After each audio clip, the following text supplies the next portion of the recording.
Francis Ford Coppola's The Godfather follows the aging Don Vito Corleone, the head of the Corleone crime family.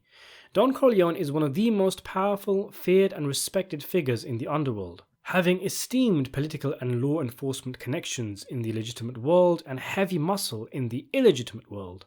The Godfather Part 2 charts the rise of Vito from a humble grocery store worker to becoming a successful gangster after dispatching the parasitical Don Fanucci.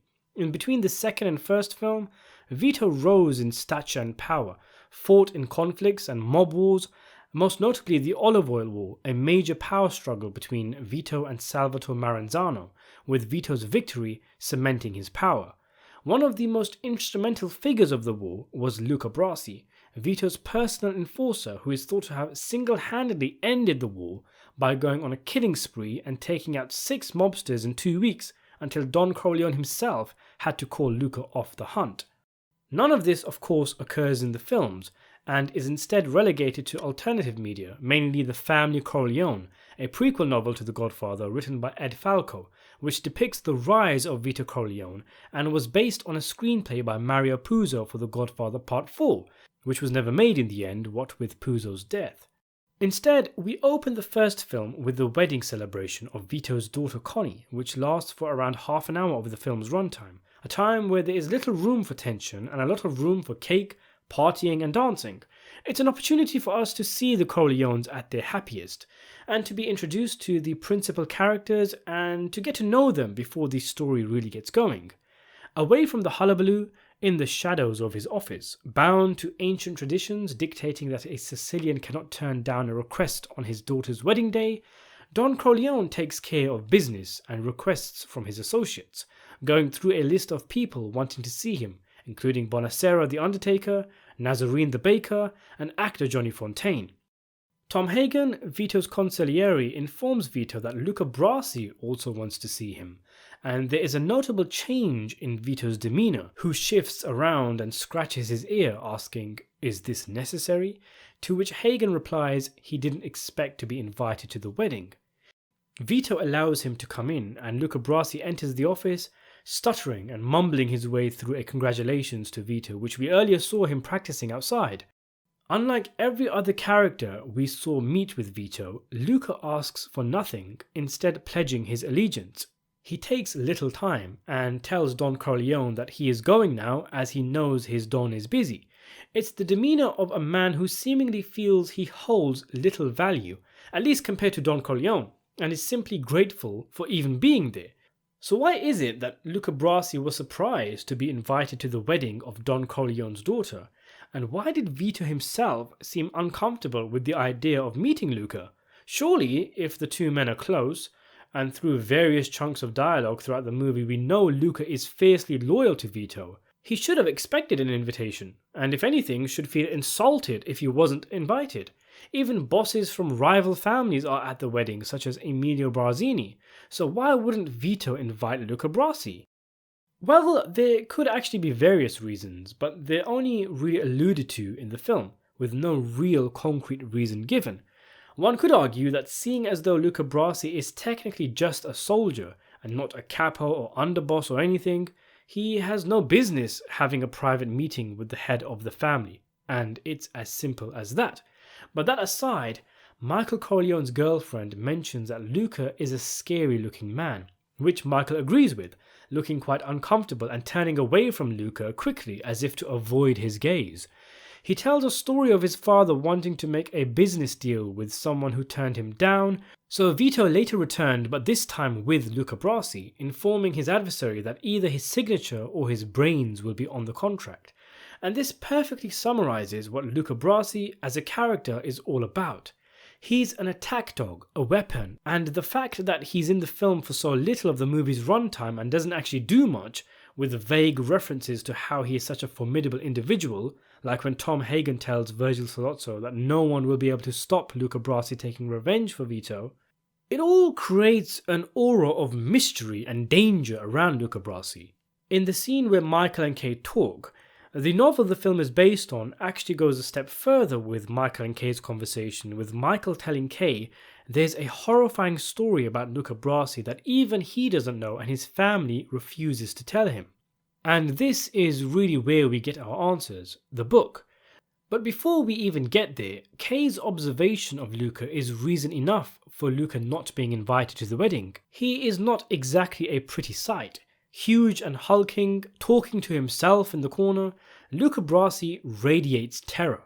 And that's just with the way he looks. Many at the wedding are aware of who he is and what he has done. They are fully aware he is a remorseless killer. That is all he is. He is not going to play bingo with you, nor discuss the football results from last night. He is a killer, and even if some of the guests don't know that, they can tell that this fella is at least very intimidating. He does the deeds that no one else can do but needs to be done. The horse's head being cut off and put in the Hollywood producer's bed, for example, was Luca Brasi's doing in the book. He is uncontrollable and is only within Vito's control because he allows himself to be under Vito's control. Luca must have some level of self-awareness for being surprised at being invited. Either that or he had a particular idea about his and Vito's relationship, in that he understood he was a soldier, a bullet to be fired at Vito's enemies and nothing more. He does his job and then he goes home. An employer-employee relationship, if you will, with just an extra loyal employee. So in a way it's kind of sweet that Vito extended an invitation to Luca, who seems to be socially awkward or even possess some kind of mental defect from the way he acts. He must have been thrilled to know Vito held him in such high regard that he could come to his daughter's wedding. At the same time, he must have figured it was unseemly for a killer like him, who's done unspeakable things, to be invited to a wedding where honest and decent people, friends, family and children were present, so would have just never figured he'd get an invite, and thus was extremely grateful, showing his gratitude with personal thanks and donating the largest sum for Connie's bridal purse.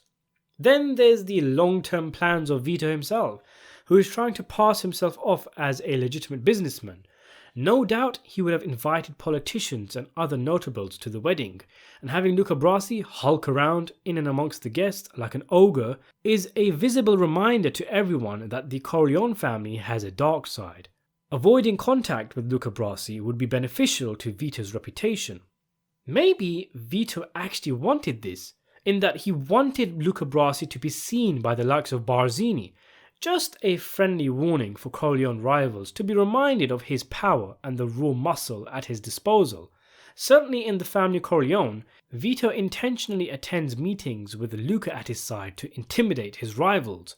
Or maybe inviting Luca was just a courtesy to the man, a strategic decision to ensure he does not upset the unstable Luca. But being invited to the wedding and meeting with Vito are two different things, and it could be that when Vito was told Luca Brasi wants to see him, perhaps Vito thought that he too had a request on the day of his daughter's wedding, and alarm bells started ringing in his head with him thinking, what outlandish, sinister request could a man like Luca Brasi possibly have? Then, when the two actually meet, Vito looks noticeably calmer and relaxed, as if he is relieved that Luca has not come to ask for a favour, just merely give his congratulations. That's an alternative take though, as the book does tell us that Vito was relieved when Luca left, as he's the only man that makes Don Corleone nervous, in spite of Luca having unwavering loyalty to him. And this is because of Luca's dark past, none of which is included in the film. He has a sadistic nature anyway, going above and beyond in murder assignments, preferring, for example, in one instance to chop a victim up limb by limb while he was still alive, rather than just shoot him. But the most sinister story regarding Luca Brasi involves him having a newborn baby thrown into a furnace. You can check out the full story in a video of mine called The Horrifying Origin Story of Luca Brasi. Vito Corleone saw potential in Luca, so covered up his crime, earning Luca's loyalty in the process.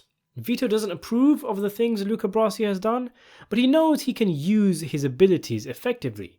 Even still, even Vito is uncomfortable around Luca. Watching the movie, you could be forgiven for thinking, why is everyone so weird around Luca? He seems like a big, simple-minded fella who might have a speech impediment based on his scene with Vito. But then you read the book and you think, oh, that's why everyone's weird around Luca. Solozzo probably did the world a favour by getting rid of him. The prequel novel The Family Corleone doubles down on Luca's depravity and also his reputation, with other gangsters even being disgusted in his presence and refusing to do business with him in the room, and he was essential to Vito for winning the olive oil war. The Family Corleone even makes Luca, dare I say it, sympathetic. Well, I wouldn't go that far, but the book makes it apparent that Luca is quite a messed up and troubled individual, and may have even thrown the baby into the furnace, his baby most likely, due to self-loathing and not wanting his progeny to continue existing in the world. Some people have expressed disappointment in the depiction of Luca Brasi in the film, especially given the way he was easily dispatched by Sollozzo. It's a topic I've covered in a video called Why Did Vito Send Luca Brasi to His Death? The hype around Luca, and yet his seemingly feeble eventual death. Still though, we only really saw him with Vito, the only man he feared, and not a normal kind of fear, a fear of disappointing the great Don.